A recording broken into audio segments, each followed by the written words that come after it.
Hello mga brothers! Welcome back to my YouTube channel. So for today's video mga brother, magbabak tayo ng pili. So meron tayong pili mga brother.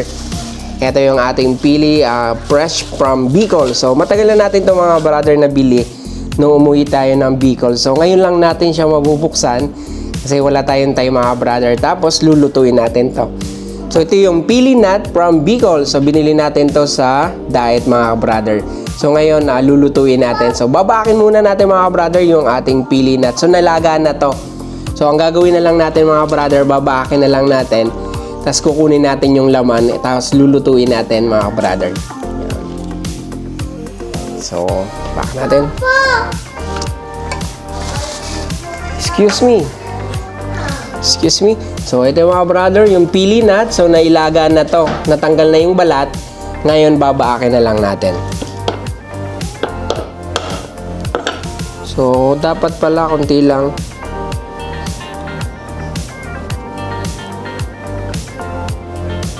Ang gamit natin ay gulo. Kaya lang naging problema kasi hindi tayo bihasa sa paggaganito.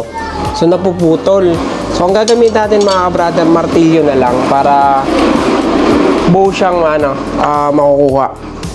Kasi nakakatakot pag gulok yung gagamitin, baka tayo mataga pa. So, ngayon, subukan natin ng martilyo.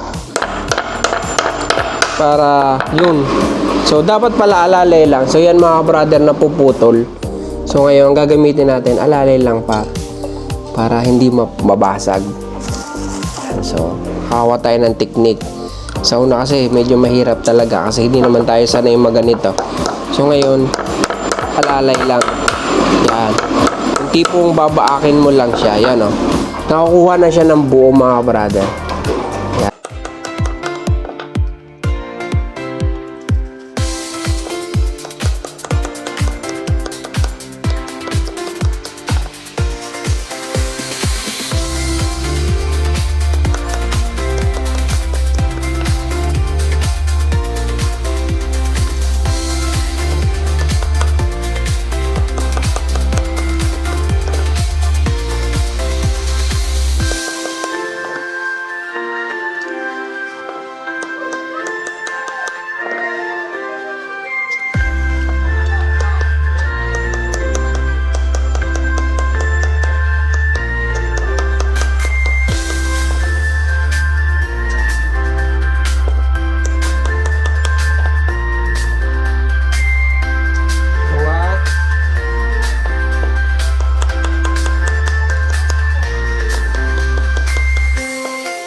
So mga brother, tapos na tayong magbalat ng ating pili. So ang dami natin nagawa mga brother.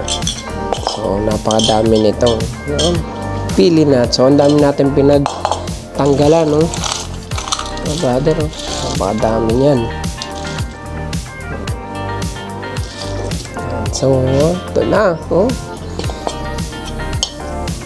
Lalaga na natin to mga brother. Yan, okay. Perfect.